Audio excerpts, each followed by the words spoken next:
Let's pray this man's a prophet. I'll explain next on this week's episode of Michigan Podcast. There's going to be one team that's going to play solely as a team. No man is more important than the team. No coach is more important than the team. The team, the team, the team. Looks deep for Anthony Clark. Waits for it. It's caught. This is no time for that. In the pocket and a sack. Tim Jamison. Brady gets terrific. Throws it and touchdown Knight again. Schultz just before Brazil got him. And a leaping interception by Woodson. Harbaugh back to throw over the middle. Caught by Collier at the 5 on his feet. Touchdown, Michigan. On its way. It's good. He's 5'7", 179 pounds, a junior at Michigan. But Jamie Morris hacks a wall of him, and he delivers for Bo Schembechler. And here's your first play. Pressure coming. Second.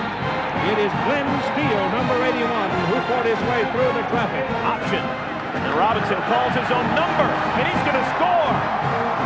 Oh, an easy touchdown for Robinson and Michigan. The MVP in today's ball game. You want to know who it is? I'm standing alongside his proud daddy, quarterback Brian Greasy of Michigan.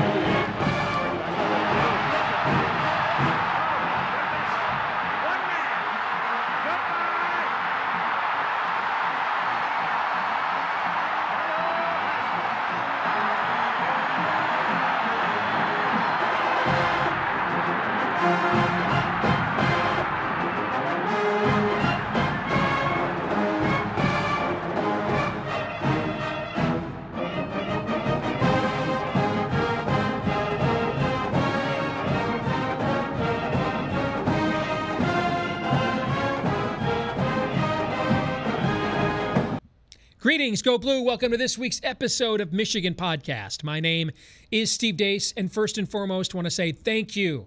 We crossed over 20,000 views this past week here on our YouTube channel.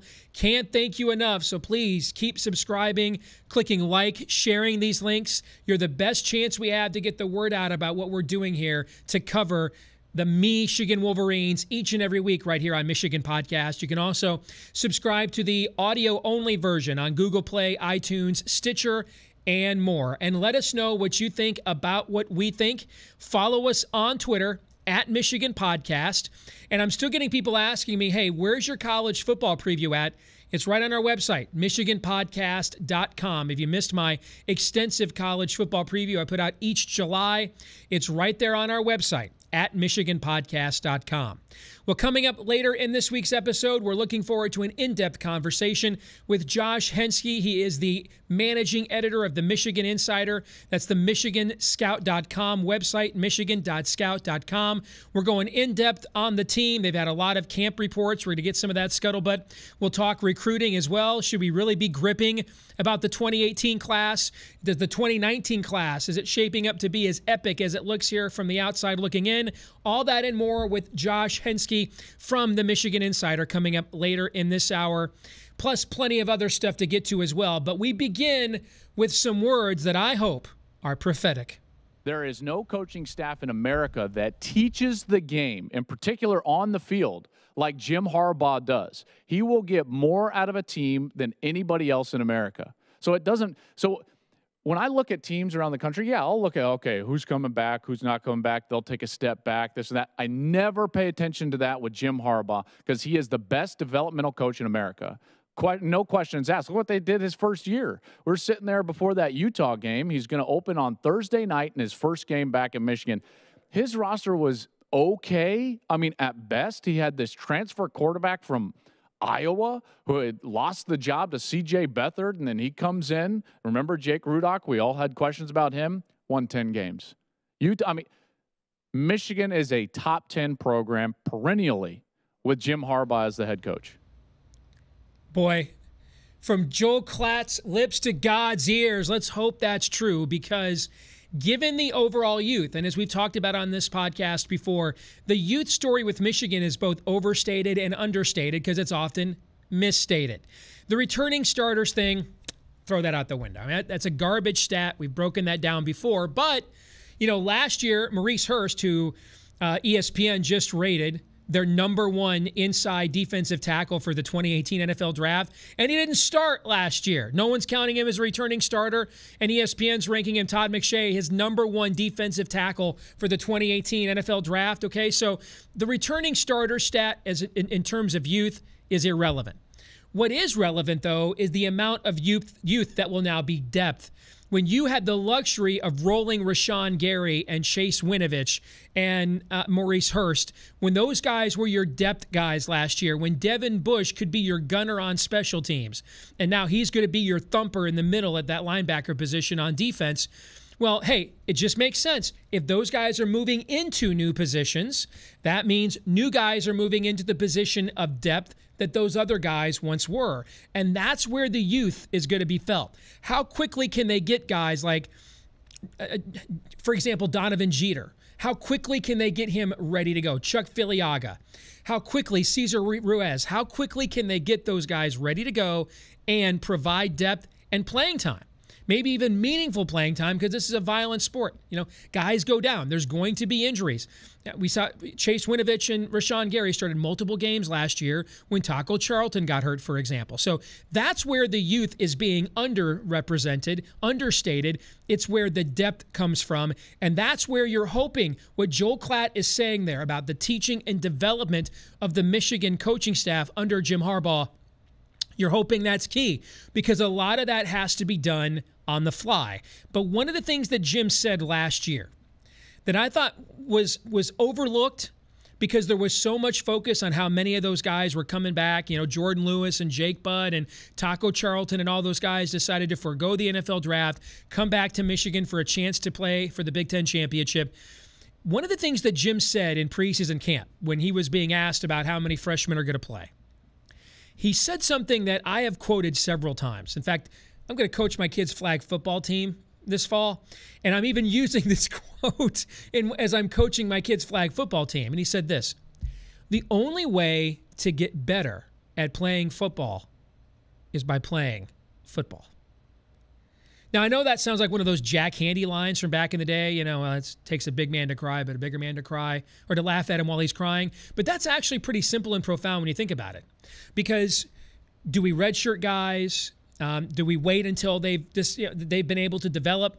In Jim's world, hey, one way to get you experience is to get you experience. We've all been that 20-something. Maybe you're a millennial watching us right now, or you remember when you were 20-something applying for that job you want, and they were like, well, hey, kid, you don't have the experience. And you're like, well, how am I going to get the experience if nobody will give me a job, right? Well, that is why they played so many young guys last year. You could see they were being prescient. I was at that Hawaii game with my son last year. Something like 20 freshmen played in that game. And with the early season schedule that Michigan had last year, Central Florida, Penn State, where they were just naming the score on teams, that gave guys that we're going to see a lot of this fall an opportunity to get out there and have some meaningful game action. And I absolutely believe it does make a difference. It makes a difference if all we've seen Devin Bush do is play gunner on special teams. That does make a difference in terms of his preparation level, and here's why. Because when he goes out there at Jerry World against Florida week 1, when we make him one of our starting linebackers, that's not the first time he's had to perform in front of that crowd.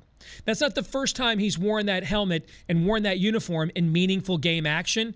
And that's half the battle right there. A lot of those guys, even if all we saw Eddie McDoom do was run jet sweeps, that was an opportunity for those guys to make plays in game situations so that when they were going to be called upon more so this year with a lot of those guys moving on, that mitigated some of that inexperience factor. A lot of these guys have already gotten their feet wet. They've already broken their maiden. Now it's a question of preparation and execution. As you heard from Joel Klatt right there may not be a better coach in America at the preparation part. Formation, they go heavy. Parry the setback. 3rd down and inches. Parry! Touchdown, Michigan! Wolverines win it!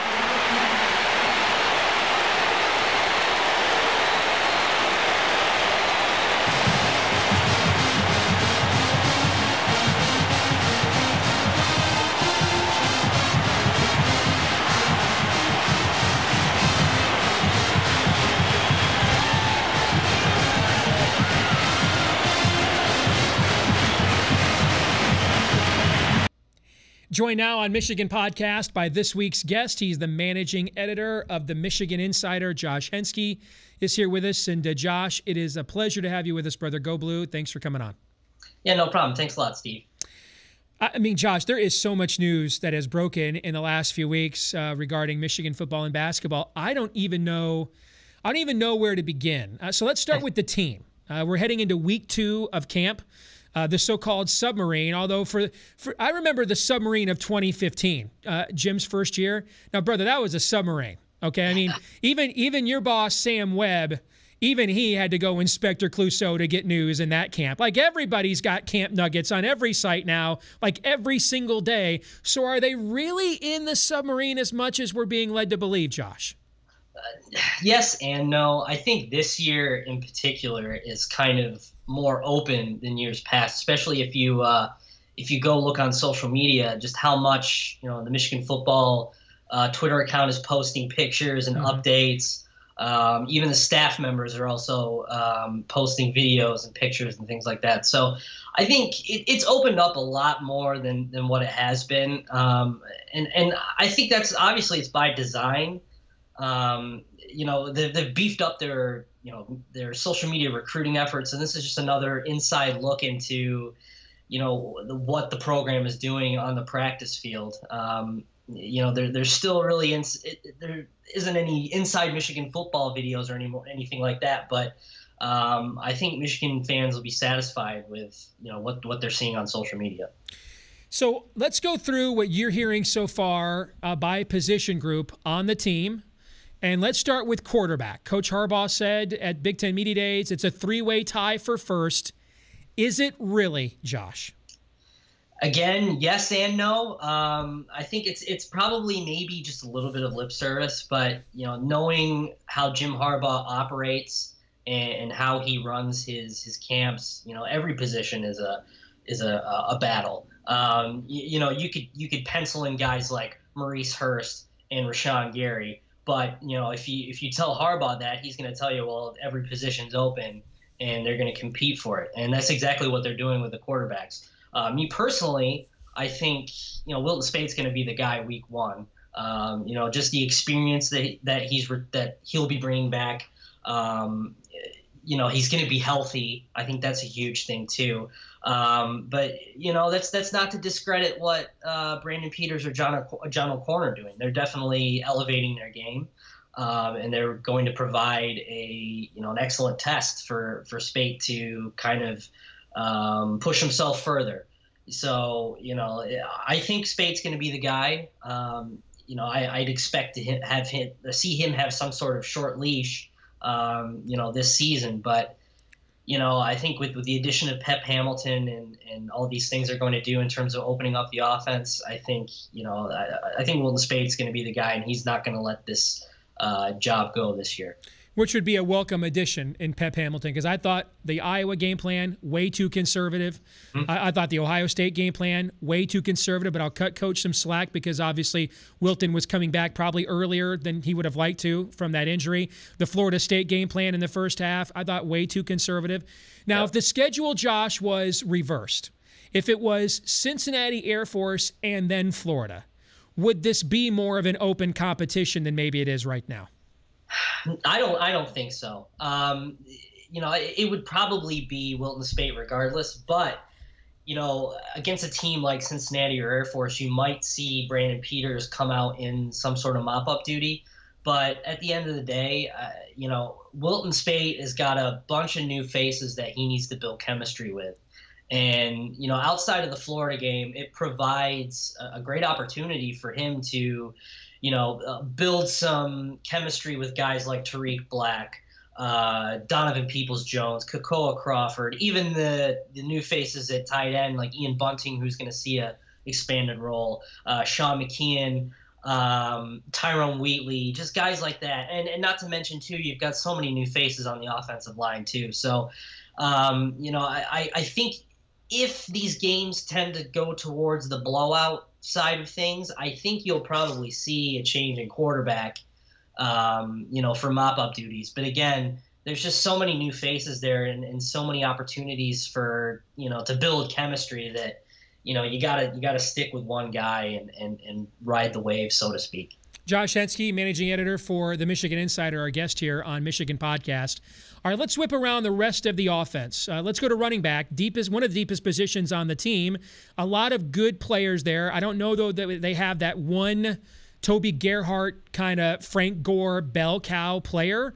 Are you buying into Karan Higdon may end up unseating Chris Evans as the starter to open the season? That's a lot of the scuttlebutt we're getting right now. It's entirely possible. I think him and Evans proved to be a really nice, unexpected 1-2 punch off the bench to relieve De'Veon Smith. Personally, I think it's going to be Evans, but again, even if Higdon beats out Evans, that's not a an indication of Evans slipping in his sophomore year. I just think that Higdon is probably the better choice, but I don't think you could go wrong with either one. I mean, I think the ideal thing for Michigan is that they want to find a lead back, and they haven't really had one since, I don't know, maybe you could make an argument for Mike Hart that's the last time they've had a real bell cow type of running back. So I think what Chris Evans gives you from an athletic standpoint, and the fact that he's so elusive in the backfield, might give him a leg up. But at the same time, you've got a guy like Higdon who's extremely aggressive running, as well as Ty Isaac, who's a bigger guy as well. And Kareem Walker also is the type of guy that's not going to shy away from contact and who's really hungry to prove himself and get some time out there. So, it's incredibly deep right now, which is a good thing to have. But at the same time, you want to find a guy that, in late in games where you're trying to close the team out, you want to find a guy that will, shut it down and pick up the first down. But again, a lot of that kind of revolves around the offensive line too at the same time. Receiver, one of the most talented positions on the team, also a pretty young position. Guys like Akoa Crawford now as sophomores are sort of being asked to step up and lead. I think there's so many options there. I could see that actually, Josh, changing in terms of the order of things on a week-to-week basis once we get into the season. The name I'm curious about, though, is Grant Perry. His case has been fully adjudicated. It's been the final charge, I think, was pled down from the original felony that he was charged with. Where's he at in the scheme of things? Because he'd be the leading returning receiver if he's allowed to play this year. Yeah, that's an interesting situation. I'm not sure exactly what's going on with him. You've seen, if you're really sleuthy looking at Michigan's social media posts, you can see Grant Perry in uniform in the background of certain pictures posted. But we talked to Jim Harbaugh, I believe, at the end of this week. It might be next week, but I believe it's the end of this week. So I'm sure we'll get some sort of clarification on Perry's standing. But after his case was wrapped up, that was the idea, is that they were going to figure out what to do next. So if he's in uniform, I'm not sold on him actually seeing time this year. It all just depends on what Harbaugh says at the end of this week. Final thing on the offense, Josh, the offensive line, and this is really the position in what I would call the post-Bo era, from Bo to Mo to Carr. In the post-Bo era, this has been the position group that has held this program back more than any other. And, we like to talk about, and I've even brought it up on here on the show, I don't know too many teams in college football history that led the NFL in guys drafted and lost 3 games, unless they were coached by Les Miles, whom I love as a person, but that was kind of his shtick at LSU. That's why he's not there anymore. And that was us. But everybody, when I say that, also correctly points out, hey, what's the one position group that didn't get anybody drafted? And that is the offensive line. So they're going to be younger there. But are they going to be better, more physical, more athletic? What's the read you're getting so far? Well, they better be, considering, the resources money-wise they've spent on bringing Greg Fry in too. So they've got 2 offensive line coaches now, and they better get this right, or something's not working. But is it a situation where it's addition by subtraction? Maybe. I think from a developmental standpoint that these seniors from a year ago were so far behind, in their development, that they just really couldn't catch up as seniors. So, we'll see what these guys that, Michigan are going to field this year, guys like John Runyon Jr., Mike Onwenu, who, is just a brick wall, and he's done a really good job of losing weight too, which, that's huge for him. The Michigan coaching staff really wanted him to drop some weight, and he looks great. So, we'll see. I think, there's no question that they're going to be more athletic than what they were in the past. Now, will that translate to being successful? We'll see. But I've got a good feeling that they'll figure this out. You got guys like Mason Cole returning, who, is a good lineman. Pat Kubler, who hasn't really seen the field, but, is a veteran. So you're going to have a good mix of veterans and young guys sprinkled in there. And I've got a good feeling about the offensive line this year. I really think they're going to get it together. It might not be right away. I mean, a lot of with the team is that they're really young, but, it's going to be trial by fire for a lot of these guys. So I really think that, it might not be immediate, but, as the season progresses, they'll start to figure things out and become successful. Josh, let's switch over, talk defense. Don Brown, it's been interesting, has gone out of his way to do nothing. The exact opposite, actually, when it comes to tempering expectations this entire offseason. Now, I don't know if that's just how dude rolls, and you love that, by the way, particularly with a young team. They can feed off the confidence of their coaching staff when you don't necessarily know who your leaders on the field are yet. So how much of that is his persona?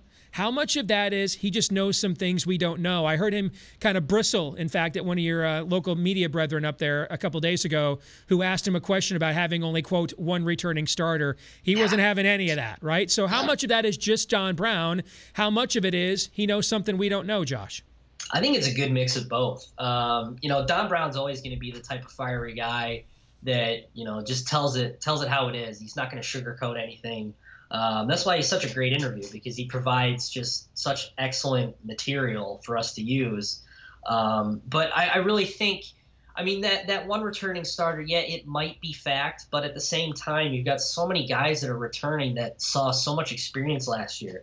You could pencil in Maurice Hurst as a de facto starter. A guy like Chase Winovich saw a ton of time. Rashawn Gary saw a ton of time. So, they're not returning these guys that haven't seen the field at all. And, Don Brown has seen what these guys can do firsthand. He called, Maurice Hurst one of the most dominant inside penetrators in college football last year. And that was in a very reserved role than what he could have been if he didn't have the guys in front of him last year. So, I'm not surprised that Don Brown isn't worried about what they're returning, because there's the talent's there. It's just a lot of it's unproven, especially on the defensive backfield, defensive back. So, I think I would be shocked if Don Brown ever was not confident in what he had. What he says is accurate. There's just so much there returning that you've got to feel confident of what's what the future is going to be like for that defense. Well, that's why we've talked about this on our show before, Josh. You can't just look at defensive starters. I think that, or starters anywhere. I think Wisconsin, every defensive lineman returns that started last year. Well, with all due respect, and Wisconsin plays very good defense. Their linebackers are really the strength of their defense, and they're 3-4 anyway. But would Wisconsin trade defensive lines right now with Michigan with Maurice Hurst and Rashawn Gary? I don't know, is the Pope Catholic? Yeah. And so would every team in college football not named Clemson, Ohio State, and Alabama would probably do that as well. But you did mention a position a lot of people are concerned about, and that's the secondary, particularly because two guys that were really being counted on to be those next step players, like Rashawn Gary and Maurice Hurst up front, were David Long and Lavert Hill, big-time recruits. They were both banged up in the spring. And so now there's a lot of question marks outside of Tyree Cannell, a lot of question marks there. What are you guys hearing so far about the defensive backfield? Yeah, the good thing is, too, that it's deep. It might not necessarily be experienced, but there's a bunch of talent there. A guy like Keith Washington has really stepped up this offseason, got his body into really good shape. When he came in, he was rail thin, and has done a really, really good job of molding his body into he looks the part now. Guys like David Long and Lavert Hill, obviously they're showing flashes. Even a guy like Ambry Thomas, the coaching staff is really high on him, and we'll have high expectations for him soon. I expect a lot of these young guys to play. A guy like Benjamin St. Just, obviously Hill and Long, those two guys will play. But I think you've got, for as far as safeties go, I think you've got a nice combination there with Cannell and Josh Metellus. I think he had a really, really nice game against Florida State, and that's just something to build off going into this season. So there's a lot to be high on there. Even a guy like Brandon Watson too is getting a little love too. So they've got some options. Personally, like you mentioned, they lose Jordan Lewis. They lose Channing Stribling. I think there's going to be a little bit of a drop off there. You lose an All-American like Lewis, who teams barely threw at him. There's going to be a little bit of an adjustment period there for some that are so used to having such good defensive backs. So there's going to be some growing pains there, but there's a lot to like about that defensive back group, and there's a lot of different combinations the coaching staff can use, which is absolutely a good thing. So Josh, what is it you're concerned about that you think not enough people are? What is it you're not concerned about with this team that you think too many people are? Well, I'll start with what I'm not concerned about. I'm not concerned about the youth. I think people buy too much into the youth. When you look at what Jim Harbaugh has done with this recruiting class, you have to be impressed with what he's brought in. There's so many guys that look like they could play day one, and there's a lot of guys returning that may be young but have seen the field, which is exactly what this coaching staff prepared. So I am not concerned. I think this team is going to be a very, very good team, a very young team. And we've seen young teams do big things before in the past. So it's not like this is going to be a first-time thing. And what I'm probably concerned about the most, in a sense, I guess it would be the defensive backs. There's a lot of different – and I guess special teams too. I mean, you've got guys that got a big leg, like Quinn Nordine. You've got Hart, the punter, who's he's good. And so, but again, you've got a guy who's never kicked at the collegiate level before. So, that's going to be interesting to see what happens, because Kenny Allen was so good and so reliable as a punter and a kicker that that's hard to replace. So it'll be interesting to see how the new starter at both of those positions kind of evolve into that role. But going back to the defensive backs, I think, they're going to be picked on. Having these guys that aren't having much playing time, I mean, they're going to be picked on. So it's up to them to see whether they can, live up to that challenge. And I think eventually they will. Florida, I think, best case scenario is having a team like Florida week one to really test your team and have it be a real measuring stick game. So, we'll see. It's going to be interesting to see which combination of guys they have out there and how well they'll perform week one under fire. All right, let's switch gears, talk recruiting. A lot of angst going on within Wolverine Nation about the 2018 class. And yet, now, interest of full disclosure, this is the first recruiting conversation I think we've ever had since we debuted Michigan Podcast Memorial Day weekend. And it's not because I don't care. It's just as I get older, it just seems to me player development matters a lot more than recruiting rankings beyond the elite players. All you guys as sites do phenomenal jobs identifying who the best players are. But once we get past those 200 and 300 kids, how does anybody know who the 58th best right guard is and the 71st? You just don't. And that's and that's where player development and the quality of teaching within a program really matters. And so, but I just played along, and I've read all this angst about the 2018 class. So about 5 days ago, I went on you guys' parent company site, 24/7 Sports, and I looked at their average recruit ranking for the Michigan class was number 4 in the nation, Josh, for 2018. And what I mean by that is how they ranked Michigan's commitment so far, their ranking of those individual players, if they did it by how good they thought those individuals were and not a score of how many commitments you have, because the smaller the class, the less points you score, obviously. So just in terms of the average ranking per recruit, your parent company 24/7 had them at 4th in the nation. Mm-hmm. Where's all this angst coming from about the 2018 class? I think you're looking at all of these high-ranking recruits that aren't looking at Michigan, especially, a guy like Will Mallory, for example, one of the top tight ends in the nation, a legacy recruit who ended up going to Miami. And I think a lot of people kind of look at I think what the thing is that people get too enamored with stars in terms of recruiting. Obviously you want to have the best recruits in the nation who are 5 stars, but it's just not going to happen. Alabama is in a world of its own because they have lived up to the hype and they've won multiple national championships. Yeah, Alabama's not even recruiting, Josh. They're doing eeny, meeny, miny, mo. I mean, that's right. What they're doing. Yeah. Exactly. So it's and even like Ohio State too have really picked up their game in terms of recruiting. So I think people look at 3 or low 4-star guys and go, oh yeah, well, what is this? So at the end of the day, you just have to trust the coaches. I mean, you've seen multiple 3-star recruits who have been severely under-recruited turn out to be studs at the collegiate level and then get drafted first round. I mean, you can talk about the story about J.J. Watt, for example, until you're blue in the face.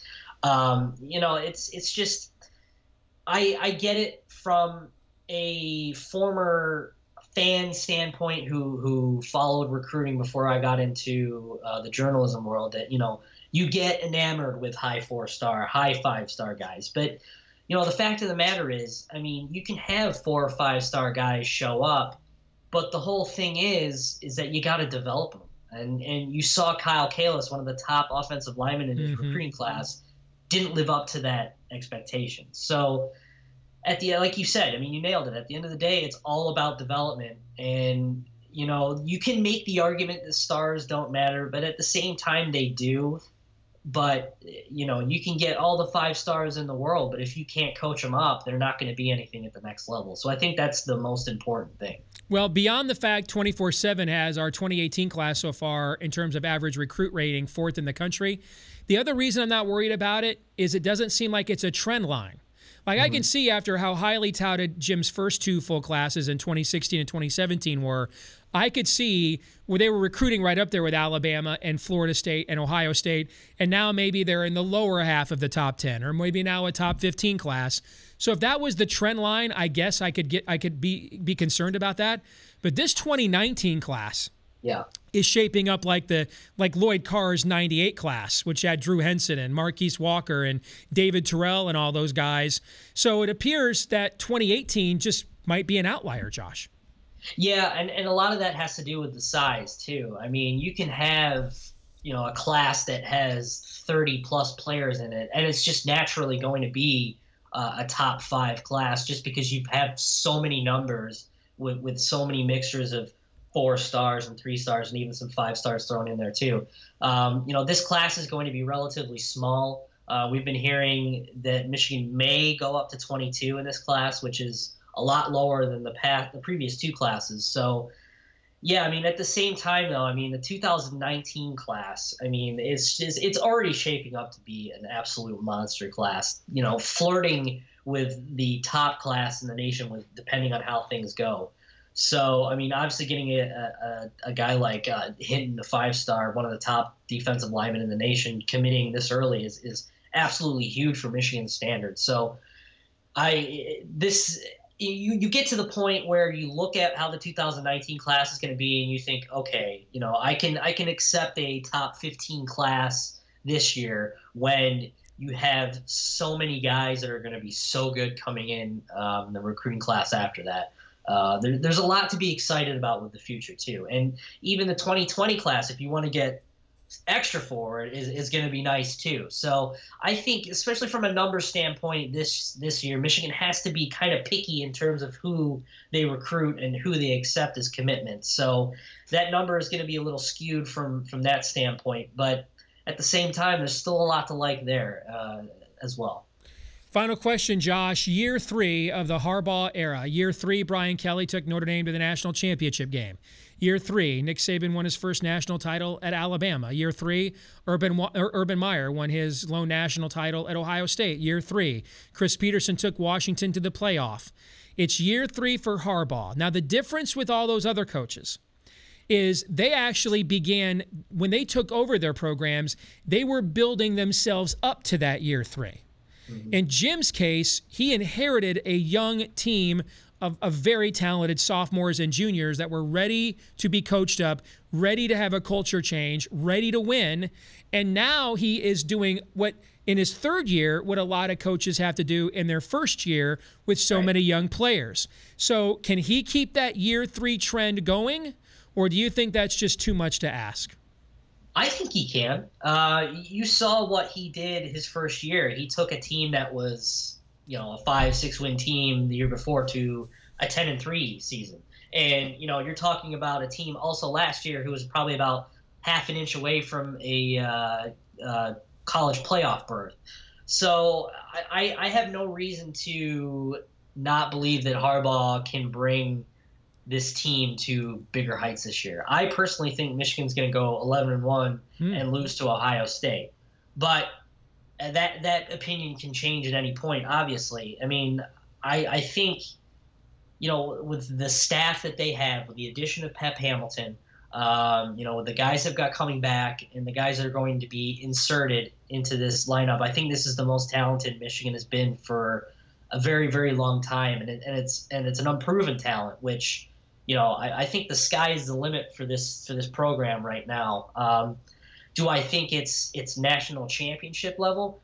I don't know yet. I'd have to see this team play in order to think that. But I think, when these pundits look at what Ohio State brings back, I mean, okay, it's Ohio State. They're always going to be good.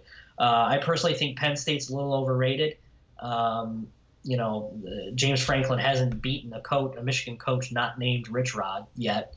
So that's going to be a big game. But I think Michigan can compete for a conference championship this year. I think they have to do that with the amount of I don't want to say hype, but at the same time it is. The hype around the program. You want to have a successful year.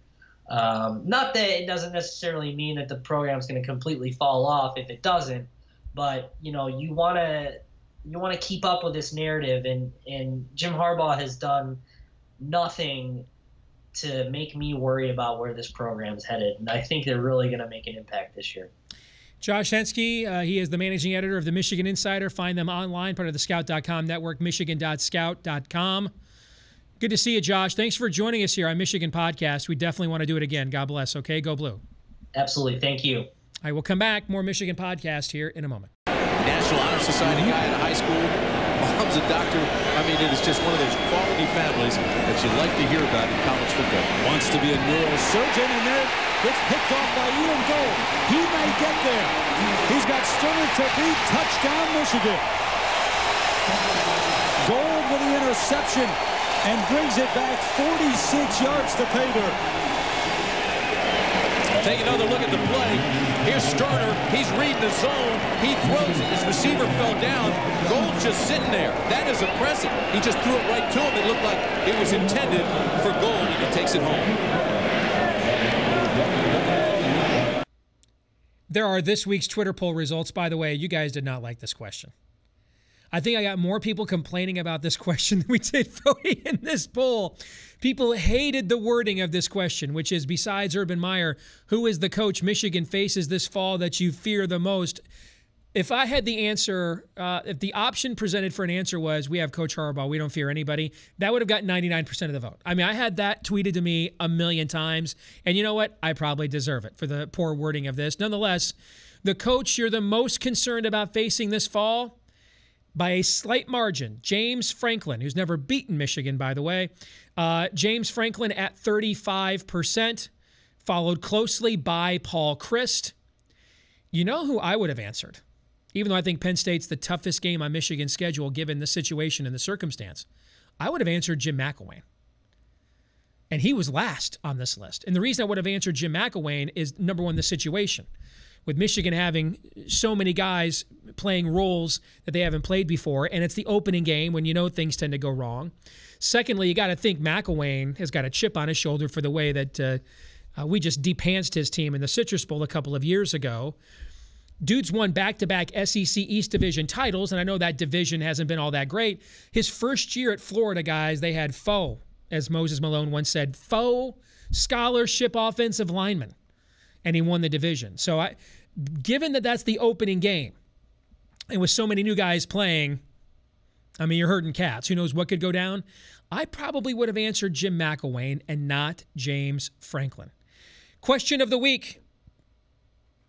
You've sent to us at Michigan Podcast on Twitter. The question is, how much RPO, that means run pass option for the uninitiated, how much RPO concepts do you expect with Pep Hamilton in charge of the passing game? It's a good question, but I can't see a lot of RPOs with Wilton Speight. Can you now? Now, I know everybody wants to compare Wilton Speight to John Navarre because they're both really tall white guys, but if you saw last year, and we run that B-roll footage here on the show of Wilton Speight dodging guys in the pocket, creating space, he's not John Navarre. I mean, John Navarre was originally recruited to play defensive end and got moved to quarterback. Wilton Speight, other than they're both tall and white, there really aren't too many other comparisons between their games. He is much more athletic than John Navarre was. Now, it remains to be seen if he'll be as accomplished of a quarterback as Navarre was, who essentially set every Michigan record before he graduated, and he's the last quarterback we've had to win an undisputed Big Ten championship here at the University of Michigan. But Speight is athletic. No question about it. He has above average escapability in the pocket. I think a lot of the best plays he made last year were outside the pocket. In fact, you go back to the Orange Bowl, I thought he was better outside the pocket in that game than he was in. But RPO is a different animal. That is now where the quarterback has to be a run threat. And while I think he's got sneaky good athleticism, I don't know that he's necessarily the guy you want from a foot speed standpoint as a run threat in the RPO game. So I do think that is something Pep Hamilton would like to introduce. I think when you look at a guy who's probably faster and quicker in Brandon Peters, we may see more of it when it's his turn or his turn under center. I think when it's Dylan McCaffrey's turn, I think you'll see a lot more of that as well. And you can also see from Joe Milton, Michael Johnson, the quarterbacks that they are trying to recruit. They're trying to get guys that have more of that element that Jim exploited with Colin Kaepernick when he put him in for Alex Smith, who was known as an athletic quarterback, but he wasn't nearly the athlete that Colin Kaepernick was. And they rode that all the way to the Super Bowl. So you can see Michigan wants to incorporate a lot of that, or at least some of that, into its offense moving forward. I just don't know how much of that you'll see incorporated into the offense provided, or as long as it's provided Wilton Speight's the best option at quarterback. He's in to try a 20-yard field goal. He's 3 out of 6 between the 20 and the 30 this season. They go with a shovel pass. It goes to the goal line. It is not yet. It is Greg McThomas, and he did not score.